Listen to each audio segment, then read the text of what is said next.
Subbab F, latihan soal. Soal nomor 1, sosialisasi dapat membentuk perilaku individu sebagai anggota masyarakat. Sebab, sosialisasi merupakan suatu proses belajar nilai dan norma yang berlaku dalam masyarakat. Kita bahas dulu pernyataannya. Sosialisasi dapat membentuk perilaku individu sebagai anggota masyarakat. Ingat, tujuan dari sosialisasi. Apa sih tujuan sosialisasi? Sosialisasi bertujuan untuk membentuk kepribadian individu agar dapat berperan dan berpartisipasi dalam masyarakat. Sehingga pernyataan ini benar. Karena sosialisasi dapat membentuk perilaku individu sebagai anggota masyarakat, karena tujuannya memang untuk membentuk kepribadian. Lalu alasannya, sosialisasi merupakan suatu proses belajar nilai dan norma yang berlaku dalam masyarakat. Pernyataan ini juga benar. Karena dalam proses sosialisasi, yang dipelajari adalah nilai dan norma yang berlaku dalam masyarakat. Sehingga masyarakat bisa memiliki kepribadian yang patuh terhadap nilai dan normanya masyarakat. Seperti itu. Simpel banget kan? Nah, kemudian ada hubungan sebab akibat nggak antara pernyataan dan alasan? Ada atau tidak? Sosialisasi dapat membentuk perilaku individu sebagai anggota masyarakat, karena sosialisasi merupakan proses belajar nilai dan norma yang berlaku dalam masyarakat. Iya, ada hubungan sebab akibat. Jadi, jawabannya adalah A. Soal nomor 2, sikap orang tua yang tidak memberi kesempatan kepada anaknya untuk ikut serta menentukan program studi yang akan diambil di perguruan tinggi dapat dikategorikan sebagai tindakan A. Otoriter, B. Direktif, C. Persuasif, D. Koersif, dan E. Partisipatif. Di sini yang jadi kata kuncinya adalah orang tua yang tidak memberi kesempatan pada anaknya. Jadi orang tua ini bersikap secara satu arah. Hal ini disebut sebagai sikap yang otoriter. Jawabannya adalah A. Sikap otoriter ini ada di dalam sosialisasi yang berpola apa? Masih ingat nggak pola sosialisasi itu ada 2? Ada sosialisasi yang partisipatif dan ada juga sosialisasi represif. Nah, sosialisasi partisipatif itu sifatnya 2 arah. Jadi anak diberikan kesempatan untuk mengemukakan pendapatnya. Kebalikannya, kalau sosialisasi represif itu sifatnya satu arah, otoriter. Karena anak tidak diberi kesempatan untuk mengemukakan pendapatnya. Jadi semua memang berdasarkan perintah dari orang tua. Ini yang disebut kemudian otoriter. Jadi sudah jelas jawabannya A. Soal nomor 3. Setelah sering bergaul dengan teman-teman sebayanya, Dodi akhir-akhir ini menunjukkan perubahan sikap dan perilaku yang cenderung kurang disukai oleh masyarakat di lingkungannya. Perilaku Dodi tersebut merupakan hasil bentuk sosialisasi A. Partisipatif, B. Represif, C. Preventif, D. Primer, dan E. Sekunder. Ingat yang ditanyakan adalah bentuk sosialisasi. Berdasarkan bentuknya, sosialisasi itu dibagi menjadi 2, yaitu sosialisasi primer dan sosialisasi sekunder.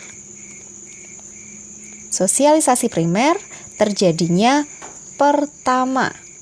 Sosialisasi yang pertama terjadi biasanya terjadi di keluarga. Sedangkan sosialisasi sekunder adalah sosialisasi lanjutan yang terjadinya bisa di masyarakat, kemudian di sekolah, bersama teman. Ini semua termasuk sosialisasi sekunder. Jadi bisa terjadi di masyarakat, bersama teman sebaya, maupun di sekolah. Oke? Kembali ke pertanyaannya. Dikatakan di sini setelah sering bergaul dengan teman-teman sebayanya. Ini kata kuncinya. Jadi Dodi mengalami perubahan sikap setelah bergaul dengan teman-teman sebayanya. Berarti sosialisasi yang terjadi dengan teman-teman sebayanya. Ini disebut sebagai sosialisasi sekunder. Betul. Jawabannya adalah E. Soal nomor 4. Sosialisasi formal dan informal yang bertujuan membentuk pertumbuhan pribadi anak sesuai dengan sistem nilai dan norma dalam masyarakat adalah 1. Demokratis, 2. Represif, 3. Otokratis, dan 4. Partisipatoris. Kita sudah belajar bentuk-bentuk sosialisasi. Ada bentuk sosialisasi primer sekunder, kemudian ada juga tipe sosialisasi formal dan informal, serta pola sosialisasi represif dan partisipatoris. Jadi dari situ kita sudah tahu kalau ini dan ini itu tidak ada. Oke? Jadi ingat lagi, kalau berdasarkan bentuknya, sosialisasi itu ada primer dan sekunder. Sosialisasi primer terjadi di keluarga, kalau sekunder itu lanjutan, bisa di masyarakat, bisa di sekolah, bisa dengan teman.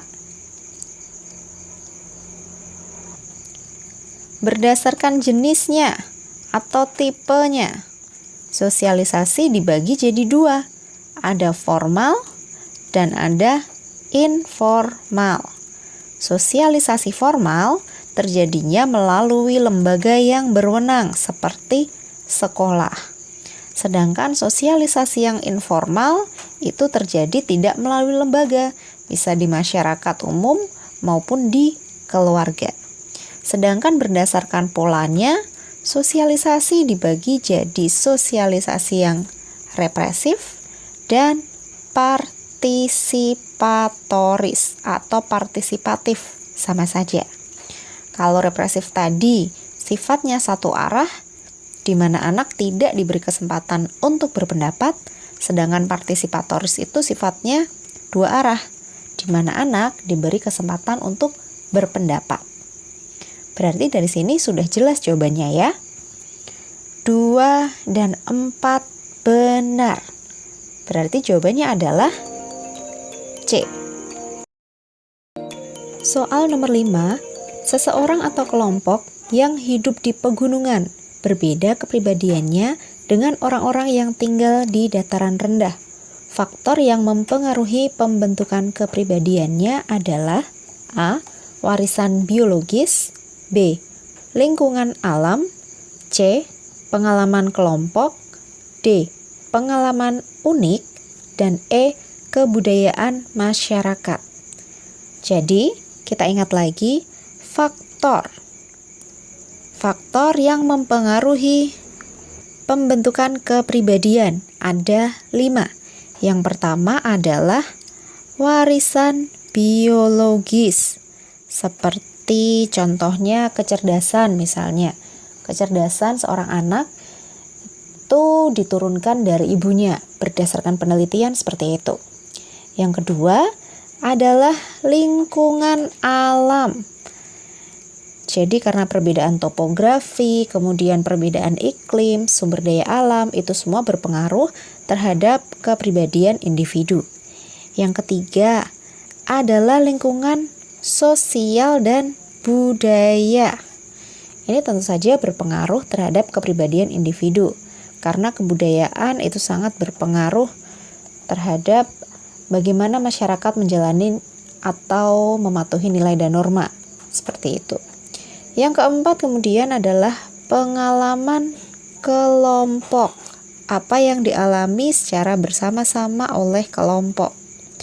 Misalnya satu masyarakat yang selalu mendapat diskriminasi, misalnya seperti masyarakat Rohingya di Myanmar, seperti itu. Mereka akan terpengaruh kepribadiannya oleh diskriminasi yang selama ini mereka dapatkan. Dan yang terakhir adalah pengalaman unik. Kalau pengalaman unik ini dialami secara pribadi oleh individu, sehingga ini akan sangat berbeda dengan pengalaman yang dialami oleh individu yang lain. Nah, kembali ke pertanyaan, di sini yang ditanyakan adalah mereka yang hidup di pegunungan dan di dataran rendah itu punya kepribadian yang berbeda. Berarti jelas kalau ini jawabannya adalah yang lingkungan alam. Mereka yang hidup di pegunungan atau di dataran tinggi itu berbeda dengan mereka-mereka yang hidupnya di dataran rendah. Tentu saja iklimnya berbeda, cara berkomunikasinya tentu mereka akan berbeda juga. Oke? Soal nomor 6, game stage merupakan tahap di mana anak mulai mengetahui peran yang harus dijalankan dan peran yang diharapkan oleh orang lain. Sebab George Herbert Mead membagi tahap-tahap sosialisasi menjadi play stage, game stage, significant other, dan generalist other. Kita bahas dari pernyataannya. Game stage merupakan tahap di mana anak mulai mengetahui peran yang harus dijalankan dan peran yang diharapkan oleh orang lain. Benar atau salah? Pernyataan ini benar, karena game stage adalah tahap siap bertindak.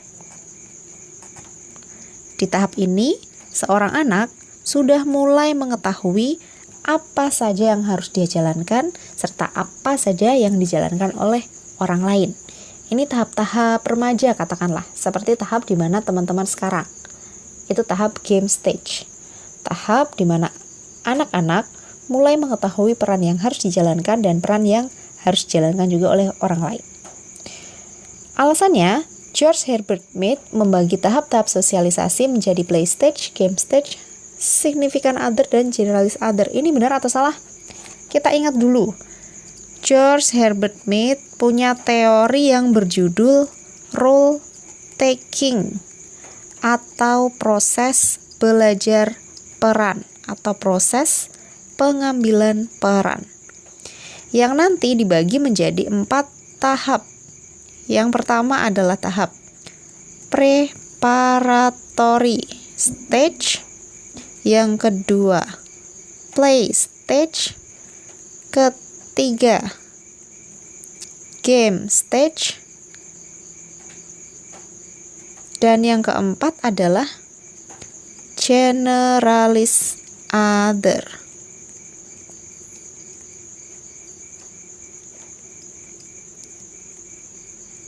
Ini game stage. Oke?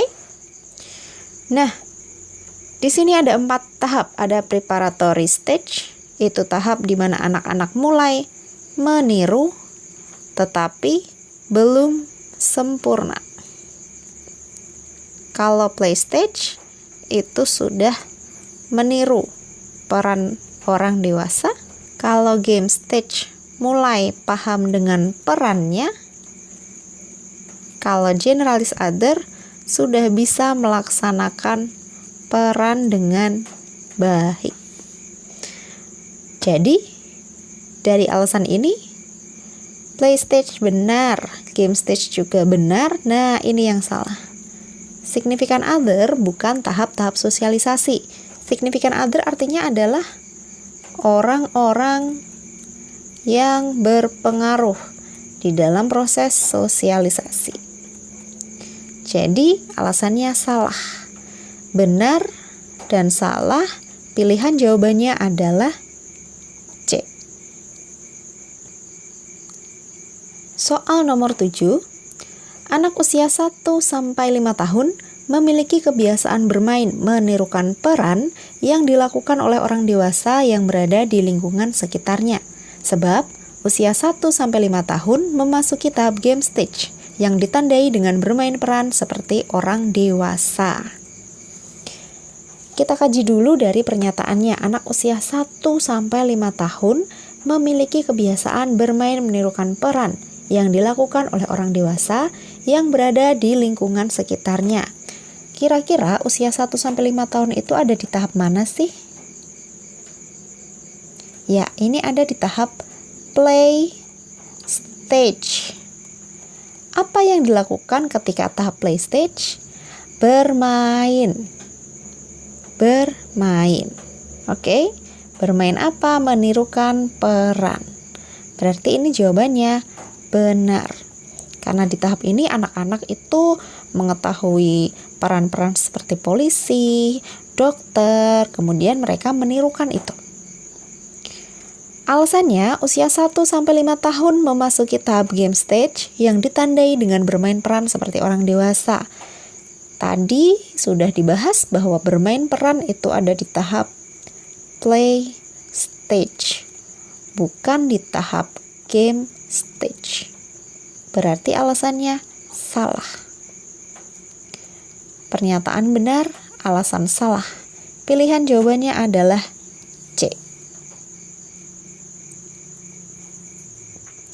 Soal nomor 8. Tindakan represif terhadap anak di dalam keluarga merupakan pelanggaran terhadap Undang-Undang Perlindungan Anak. Peristiwa ini menunjukkan pada kondisi sosialisasi represif. Sebab sosialisasi represif tidak mendidik karena setiap kesalahan langsung mendapatkan hukuman fisik dan menimbulkan trauma serta dendam pada anak. Kita bahas pernyataannya. Tindakan represif terhadap anak di dalam keluarga merupakan pelanggaran terhadap Undang-Undang Perlindungan Anak. Apakah iya? Tindakan represif itu sendiri artinya apa sih? Tindakan represif dalam pola sosialisasi represif sifatnya satu arah, sehingga anak tidak diberikan kesempatan untuk berpendapat. Jadi anak hanya harus patuh terhadap orang tuanya.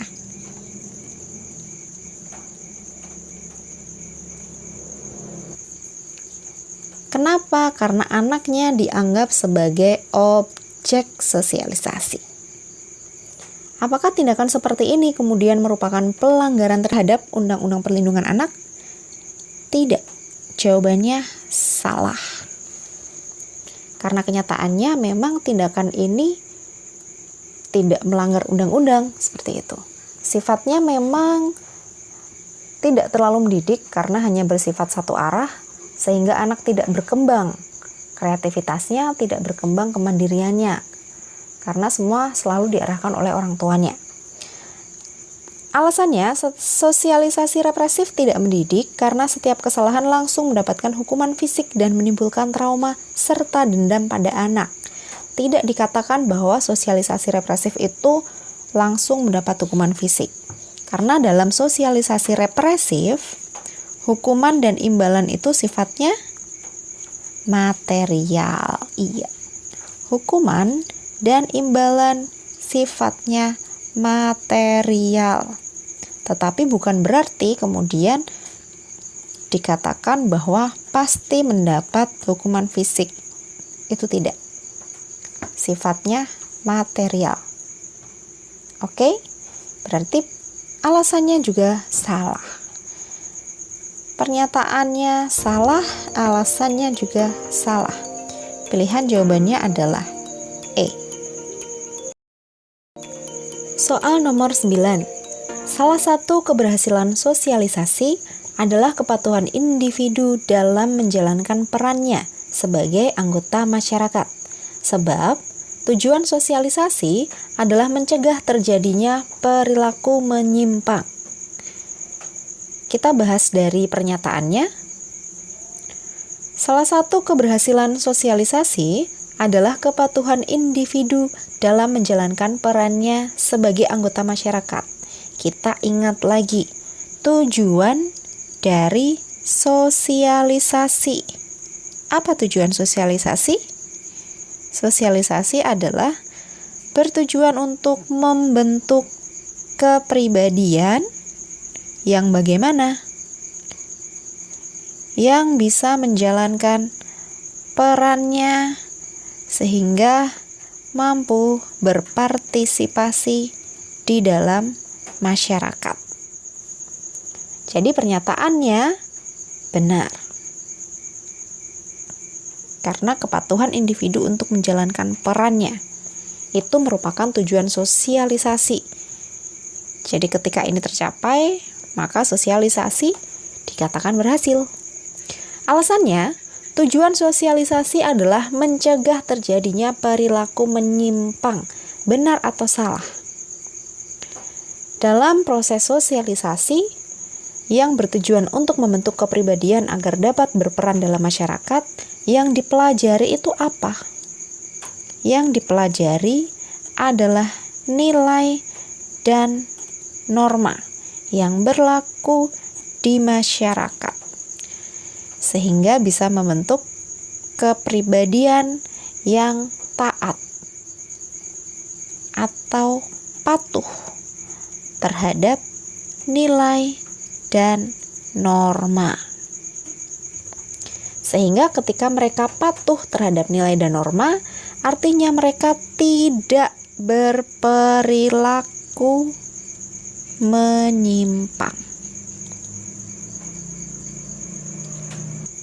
Karena mereka mematuhi nilai dan norma, berarti mereka tidak berperilaku menyimpang. Jadi, alasannya benar. Apakah ada hubungan sebab akibat? Salah satu keberhasilan sosialisasi adalah kepatuhan individu dalam menjalankan perannya sebagai anggota masyarakat. Karena tujuan sosialisasi adalah mencegah terjadinya perilaku menyimpang. Ada hubungan sebab akibat tidak? Coba dibaca lagi. Salah satu keberhasilan sosialisasi adalah kepatuhan individu dalam menjalankan perannya sebagai anggota masyarakat. Karena tujuan sosialisasi adalah mencegah terjadinya perilaku menyimpang. Ya, ada hubungan sebab akibat. Jawabannya adalah A. Kenapa? Karena ketika individu itu mematuhi perannya, artinya mereka tidak melakukan perilaku menyimpang. Ketika saya sebagai seorang guru misalnya, saya mampu melaksanakan peran saya dengan baik sebagai profesi guru maupun sebagai anggota masyarakat, artinya saya tidak berperilaku menyimpang. Kalau saya berperilaku menyimpang, artinya saya dianggap tidak dapat menjalankan peran dengan baik. Seperti itu. Soal nomor 10, Dinda memberikan sesuatu menggunakan tangan kiri, sehingga ibunya tidak mau menerimanya. Lalu si ibu menasihati Dinda bahwa memberi dengan tangan kiri adalah tidak baik menurut nilai dan norma aturan Timur. Dinda kemudian minta maaf dan berganti dengan menggunakan tangan kanan.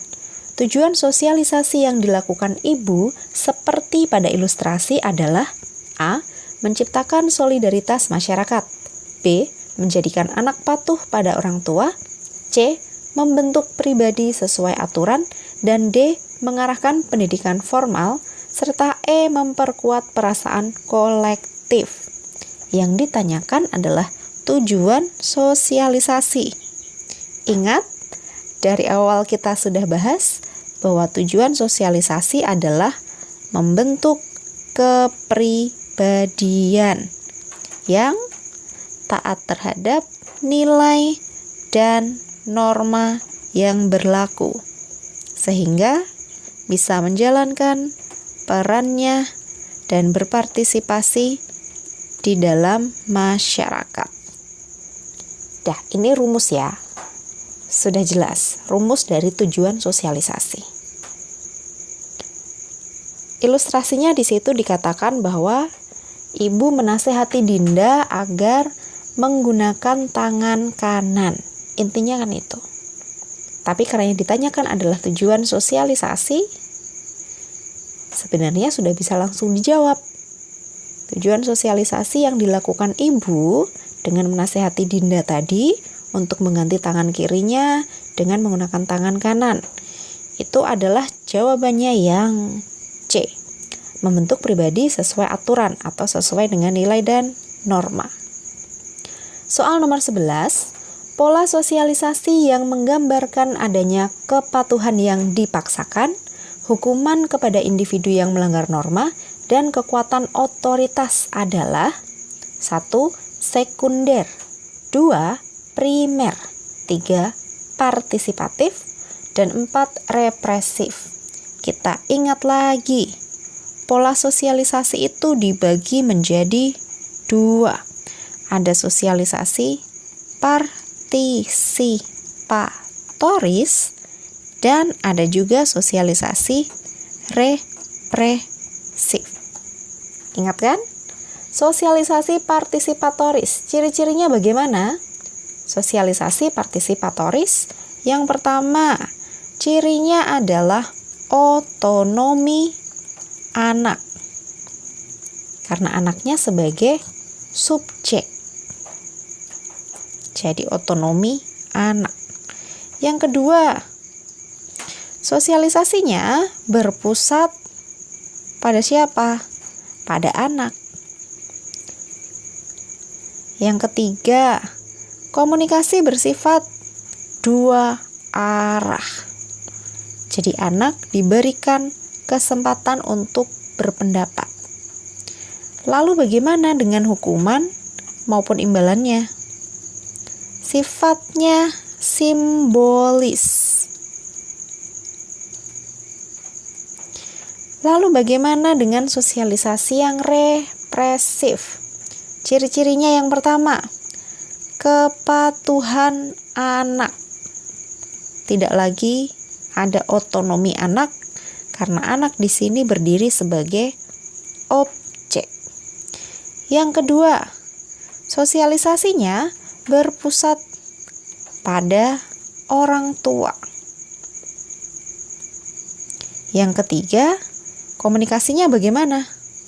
Komunikasinya berjalan secara satu arah. Anak tidak diberikan kesempatan untuk berpendapat karena orang tua merasa lebih tahu.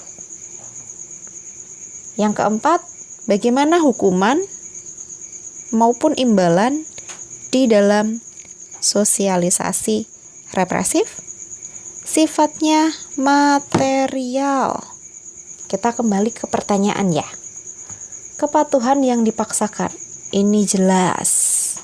Ada kepatuhan yang dipaksakan. Sudah ada kata kunci. Sesuai dengan ini bukan? Berarti jawabannya adalah sosialisasi represif. 4 saja. Jawabannya adalah D. Soal nomor 12. Dalam keluarga Tina, terjalin interaksi yang baik di antara semua anggota keluarga. Orang tuanya selalu berkomunikasi agar mereka mengetahui apa yang menjadi kebutuhan anak. Apabila anak berperilaku baik, maka diberikan imbalan. Tetapi jika berperilaku sebaliknya, diberi hukuman. Di sekolah, Tina tumbuh menjadi anak yang percaya diri, disiplin, dan bertanggung jawab. Dari ilustrasi tersebut, terdapat salah satu pola sosialisasi partisipasi. Salah satu penerapannya dengan A. Memberikan peraturan yang tegas kepada anak. B. Menghukum perilaku anak apabila melanggar. C. Memberikan kebebasan anak untuk memilih. D. Memberikan segala kebutuhan anak yang diingini. Dan E. Melakukan komunikasi 2 arah antara anak dan orang tua. Yang ditanyakan adalah pola sosialisasi partisipasi. Oke, kita ingat lagi. Sosialisasi yang partisipasi. Ciri-cirinya bagaimana tadi? Yang pertama adalah otonomi anak. Karena anak adalah subjek sosialisasi. Yang kedua, sosialisasinya berpusat pada siapa? Pada anak. Yang ketiga, komunikasinya bagaimana?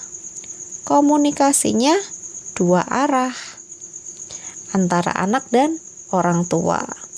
Yang keempat, hukuman dan imbalannya bagaimana? Sifat dari hukuman dan imbalan itu simbolis. Oke. Sudah bisa diketahui jawabannya? Kita kembali ke pertanyaan. Kita baca lagi mana yang kira-kira jadi kata kunci. Dalam keluarga Tina terjalin interaksi yang baik di antara semua anggota keluarga. Orang tuanya selalu berkomunikasi agar mereka tahu apa yang jadi kebutuhan anaknya. Kata kuncinya di sini ya. Jadi anak selalu diajak berkomunikasi. Mana jawaban yang sesuai? Ya, jawabannya yang E. Melakukan komunikasi dua arah antara anak dan orang tua. Ini adalah salah satu penerapan dari pola sosialisasi partisipasi atau partisipatoris.